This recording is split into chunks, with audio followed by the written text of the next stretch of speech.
ഇവിടെ വരാൻ കാര്യം നമ്മൾ ഈ വിഷയം നിയമസഭയിൽ കൊണ്ടുവന്നാണ്. കേരളം മുഴുവൻ ശ്രദ്ധിക്കപ്പെട്ട ഒരു വിഷയമാണ് പോലീസിൻ്റെ അതിക്രമം, കസ്റ്റോഡിയൽ മർദ്ദനം കേരളത്തിൽ എല്ലാ സ്ഥലത്തും നടക്കുന്നു എന്നുള്ളതിൻ്റെ ഏറ്റവും വലിയ ഉദാഹരണമാണ്.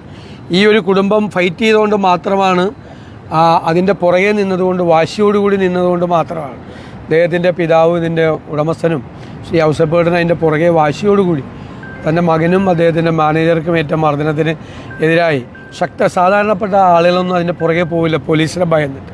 അദ്ദേഹം വാശിയോടുകൂടി നിന്ന് കോടതിയിൽ പോവുകയും പരാതികൾ കൊടുക്കുകയും RTI ആക്ട് അനുസരിച്ചുള്ള ഈ ഒരു വിഷ്വൽ വാങ്ങിച്ചെടുക്കുകയും ചെയ്തു. ആ വിഷ്വൽ കണ്ടില്ലായിരുന്നെങ്കിൽ നമ്മളാരും വിശ്വസിക്കില്ല, നമ്മളാരും അത് ഗൗരവമായിട്ട് എടുക്കില്ല. ആ വിഷ്വൽ കണ്ടപ്പോഴാണ് അതിൻ്റെ ഗൗരവം ബോധ്യം. ഇതാണ് പോലീസ് സ്റ്റേഷനുകളിൽ കേരളത്തിൽ നടക്കുന്നത്. ഗവൺമെൻറ് ചെയ്യേണ്ട ഒറ്റ കാര്യമുള്ളൂ, ഇതുപോലത്തെ ക്രൂരമായ പോലീസ് മർദ്ദനം കസ്റ്റഡിയിൽ നടത്തിയിരിക്കുന്ന ഉദ്യോഗസ്ഥന്മാരെ സർവീസിൽ നിന്ന് പുറത്താക്കണം. അവരെ വെച്ചുകൊണ്ടിരിക്കാൻ പാടില്ല. സസ്പെൻഷനും ട്രാൻസ്ഫറും ഒന്നൊരു പണിഷ്മെൻ്റ് അല്ല, ഇത് കടുത്ത പണിഷ്മെൻറ്റാണ്, ശിക്ഷയാണ് കൊടുക്കേണ്ടത്. ഒരു വിറ്റ്, കാരണം ഇവരൊക്കെ സർവീസിലിരുന്ന് ഇനി ഇത് ചെയ്യും. എന്നിട്ട് ഇല്ലാത്തൊരു കേസ്, കള്ളക്കേസ് ഉണ്ടാക്കി പണം മേടിക്കാൻ വേണ്ടിയിട്ടാണ് ചെയ്തത്. പോലീസ് പണം മേടിക്കാൻ വേണ്ടിയിട്ടാണ്. അദ്ദേഹത്തിന് അതിനെല്ലാം തെളിവുകൾ ഉണ്ടായതുകൊണ്ടാണ് ഇന്നിപ്പോൾ നിൽക്കുന്നത്. അല്ലാത്തൊരു സാധാരണക്കാരനായ എത്രയോ പേർക്ക് ഇത് സംഭവിച്ചു കഴിഞ്ഞു പോലീസ് സ്റ്റേഷനിൽ വ്യാപകമായി. DYFIയുടെ മേഖലാ സെക്രട്ടറിയെ കൊണ്ടുപോയി പോലീസ് സ്റ്റേഷനിൽ കൊണ്ടുപോയി തല്ലിക്കൊന്നു. എന്നിട്ട് പോലും ഗവൺമെൻറ് ഒരു നടപടി എടുക്കുന്നില്ല. അതാണ് സ്ഥിതി കേരളത്തിൽ. മറ്റൊന്ന്, വയനാട്ടിലെ DCC പ്രസിഡന്റ് രാജിവെച്ചിട്ടുണ്ട്, ND അപ്പച്ചൻ രാജിവെച്ചിട്ടുണ്ട്. എന്താ അതിനൊരു കാരണം എന്താണ്? അല്ല, അവിടെ ഒരുപാട് വിഷയങ്ങൾ ഉയർന്നു വന്നു. ആ വിഷയത്തിൽ അദ്ദേഹം അതിൻ്റെ ചില കാര്യങ്ങളിൽ ഉത്തരവാദിത്വം ഏറ്റെടുത്തുകൊണ്ട് ജില്ലാ കോൺഗ്രസ് കമ്മിറ്റി അധ്യക്ഷൻ എന്നുള്ള നിലയിലാണ് അദ്ദേഹം രാജിവെച്ചത്. അപ്പോൾ പാർട്ടി അത് പരിശോധിച്ച് വേണ്ട നടപടികൾ ചെയ്യും. വൈകി പോയിട്ടുണ്ടോ സാർ? അതൊക്കെ സംഘടനാപരമായ കാര്യങ്ങൾ. മറ്റൊന്ന്, ഒരു CPM ജില്ലാ സെക്രട്ടറി ഷാഫി പറമ്പലിനെതിരെ അതിഗുരുതരമായ രീതിയിലുള്ള ആരോപണമാണ് ഇപ്പോൾ ഉന്നയിച്ചിരിക്കുന്നത്. അത് ആരോപണമൊന്നും പറയാൻ പറ്റില്ല, അത് അധിക്ഷേപമാണ്. ഇപ്പോൾ നിങ്ങളുടെ മുമ്പിൽ നിന്നിട്ട് ഒരാളെ അസഭ്യം പറയുക, അല്ലെങ്കിൽ പച്ചത്തെറി പറയുക, എന്തും പറയുക, വിളിച്ചു പറയുക.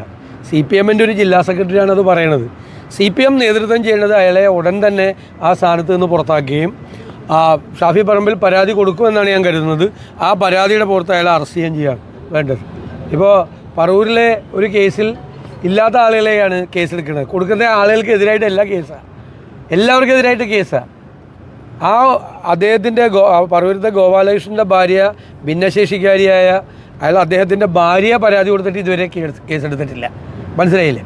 CPMകാർക്കെതിരെ ആരെങ്കിലും എന്തെങ്കിലും പറഞ്ഞാൽ ഇല്ലാത്ത കേസ് കൂടി എടുക്കും, ഇല്ലാത്ത ആളുകൾക്ക് കൂടി, തെറ്റിയാത്ത ആളുകൾക്കെതിരെ കൂടി കേസെടുക്കും. ഇത് പരസ്യമായിട്ടൊരു ജില്ലാ സെക്രട്ടറി തിരഞ്ഞെടുക്കപ്പെട്ട ഒരു ജനപ്രതിനിധിക്കെതിരായിട്ട് അസംബന്ധമാണ് പറഞ്ഞിരിക്കുന്നത്, അസംബന്ധവും അസഭ്യമാണ് പറഞ്ഞിരിക്കുന്നത്. അയാളെ ആദ്യ ആ സ്ഥാനത്ത് നിന്ന് മാറ്റണം. എന്നിട്ട് അയാൾക്കെതിരായിട്ട് ഈ പരാതിയുടെ അടിസ്ഥാനത്തിൽ അയാൾക്കെതിരെ നടപടിയെടുത്ത് അയാളെ അറസ്റ്റ് ചെയ്യണമെന്നാണ് ഞങ്ങളുടെ ഡിമാൻഡ്. കാരണം CPMൻ്റെ ഒരു രീതിയാണിത്. എന്നിട്ട് അവർക്കെതിരായിട്ടുള്ളൊരു വിഷയം ഉയർന്നു വന്നപ്പോൾ അത് CPMകാർ, എറണാകുളത്തെ വിഷയം CPMകാർ തന്നെയാണ് പുറത്തു കൊടുത്തത്.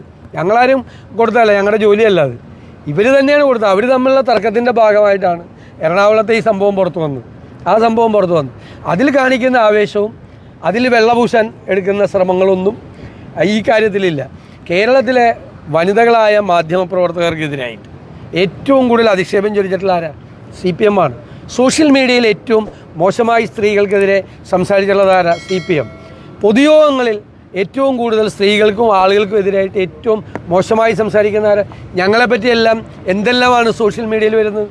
ഞങ്ങളാരെങ്കിലും ഒരു പരാതി കൊടുത്താൽ അത് എന്താണ്, ഈ നിയമത്തിനനുസരിച്ച് വരില്ല, മറ്റേതാണ് മറിച്ചാണെന്ന് പറയും. CPMന് മാത്രമൊരു നിയമവും അല്ലാത്തവർക്ക് വേറൊരു നിയമവും. അപ്പം ജനങ്ങൾ ഇവരെ കൈകാര്യം ചെയ്യുന്ന രീതിയിലേക്ക് കാര്യങ്ങൾ പോകും. അത്രയും അസംബന്ധമാണ് പറഞ്ഞിരിക്കുന്നത്.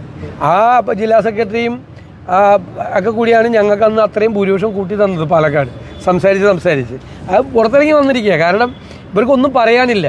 അപ്പോൾ തെരഞ്ഞെടുപ്പ് കാലത്ത് CPM കുറേ ആളുകളെ ഇങ്ങനെ അയച്ചിട്ടിരിക്കുകയാണ്. കുറേ പേര് സോഷ്യൽ മീഡിയയിൽ എന്തും പറയും, ആർക്കെതിരെ എന്തും പറയാനും വേണ്ടിയിട്ടുള്ള കുറേ ആളുകളെ ഇറക്കി വിട്ടിരിക്കുകയാണ്. അതുപോലെ ജില്ലാ സെക്രട്ടറി ഞാൻ ഇതുവരെ കരുതിയിരുന്നത് ജില്ലാ സെക്രട്ടറി എന്ന് പറയുന്നത് CPM ജില്ലാ സെക്രട്ടറി എന്ന വലിയ ഉത്തരവാദിത്തപ്പെട്ട പോസ്റ്റാണ്. ആ സ്ഥാനത്തിരിക്കുന്ന ഒരാളാണ് ഈ ഇത്രയും വലിയ അസംബന്ധം പറഞ്ഞിരിക്കുന്നത്. CPM നടപടി എടുക്കുകയില്ലെന്ന് നമുക്ക് നോക്കാം. എങ്ങനെയാണ് ഇവരുടെ സമീപനം എന്ന് കാണാം. നേരിന്റെ വാർത്തകൾ നിങ്ങളുടെ വിരൽത്തുമ്പിലെത്താനായി സാഗ് ന്യൂസ് ചാനൽ സബ്സ്ക്രൈബ് ചെയ്തും ഷെയർ ചെയ്തും ഒരു ശരിയായ മാധ്യമ നിലപാടിനൊപ്പം നിൽക്കാൻ ഞങ്ങൾ നിങ്ങളെ ക്ഷണിക്കുന്നു.